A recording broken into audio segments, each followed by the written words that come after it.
Believe it or not, the Galaxy Z Flip series has always been my preferred fold in the Galaxy Fold lineup.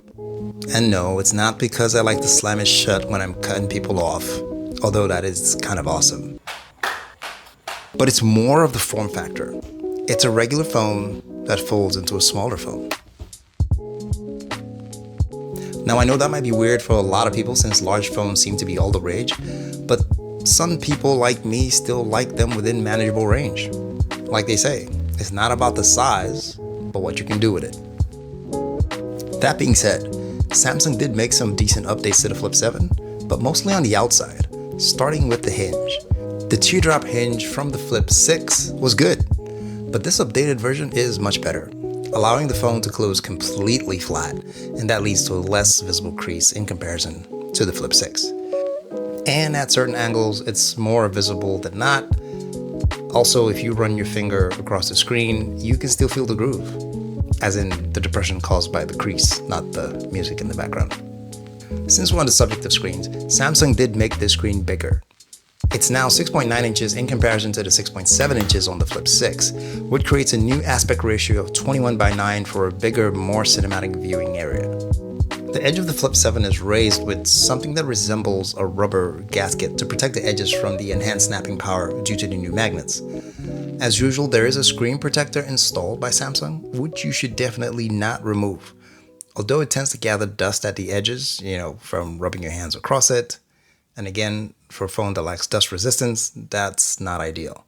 Not to mention it prevents Samsung from using the anti-reflection coating you get on the S25 series, which is awesome on the S25 series. Here, you're gonna get glare.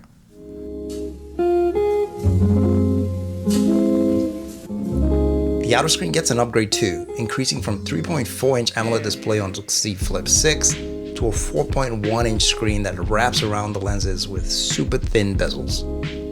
The screen refresh got better too, increasing from 60Hz to a super smooth 120Hz. And the wider screen makes it much easier to type with both hands. This screen is one of the most impactful changes in my opinion. Why is it a big deal?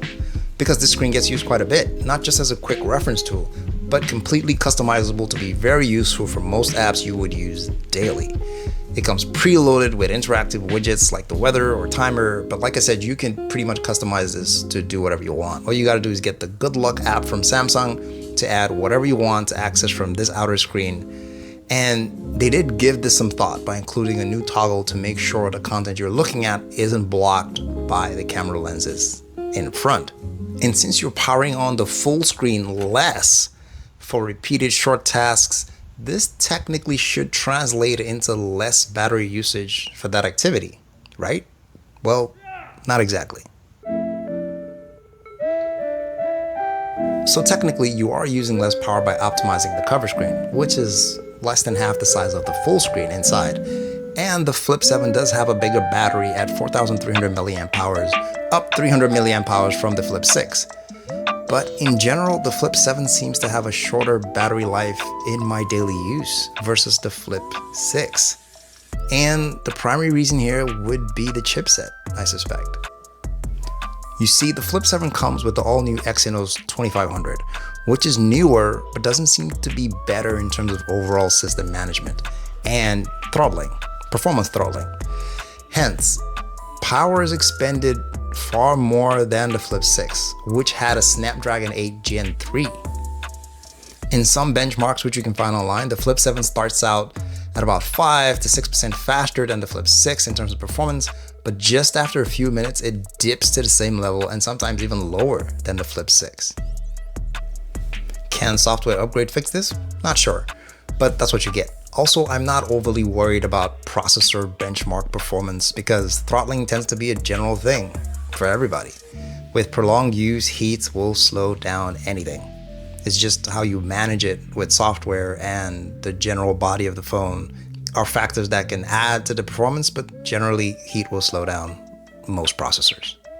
And yes, there was the misconception that the Flip 7 didn't have a vapor chamber, which is why the heat management may be struggling a bit in comparison to the Flip 6, but that's not true because it does have a vapor chamber, even bigger vapor chamber than the previous model, so it's probably the chip.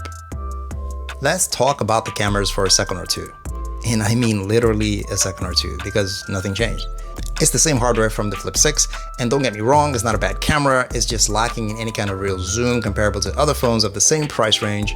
So those long distance concert photos from the cheap seats that we can afford won't be happening with this phone. But you still get the advantage of using the main cameras for pretty much everything from selfies to main primary shots, etc. because of the folding factor that lets you frame them just right using the main cameras. Samsung also recognizes this, which is why they try to put in something called a camcorder style recording mode, which is supposed to mimic a handheld camcorder with a viewfinder, you know, like back in the day where you flip the phone to the side, but I doubt anyone is recording this way. For the pro users, as of the time of making this video, you can't control the log mode recording feature from the cover, so you still have to open it to get at that feature, but I'm just nitpicking because most people don't record in log mode anyway, which does require some post work to get to the great output that it's known for. So, in conclusion, does size matter? Yes, the bigger, the better. Screens, that is. I'm talking about screens, especially for video and media consumption. But that's not the case for everyone and not convenient for everyone. And if that's your thing, then you're most likely a fold person who prefers the tablet form, and you should be in the Fold 7 territory. But that also has its limitations this year with the pen support gone, but that's just me nitpicking. Not to mention the price for the Flip 7 is the same as last year's Flip 6, with the upgrades included, and it has a larger storage base at 256 gigs for the base model. So, more storage, upgrades, same price. Not a bad deal. But in the name of science, don't let me influence you. I did put up a poll to see where preferences lie, at least for people watching this video, to see if they preferred the Fold over the Flip. The last time I checked, it was still at an even split, 50-50. I'll keep my eye on that and I'll circle back. Till then, you guys take care. Don't forget to like and subscribe, and I will see you in the next one. Peace.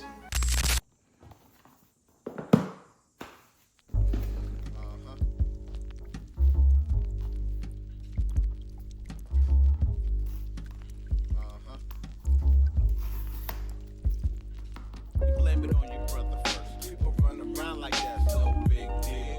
Same club, same song, no new shit at all. People run around like that's no big deal.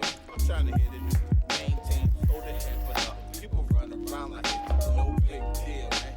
I'm sick and tired of it. I had enough of that. Let's change it up or something. Let's change it up. Cause when I'm in my mold frame, colors change like hitting the prison, man. I split them up in 4 ways. Sick with it and still I rock the tie right. Beats breaking through here, some to keep a straight sight. And then every day to keep the pay tight now. Keep the name right fully. Mass pike never delete. I'm a bully for these crossbreeds. Half lost, half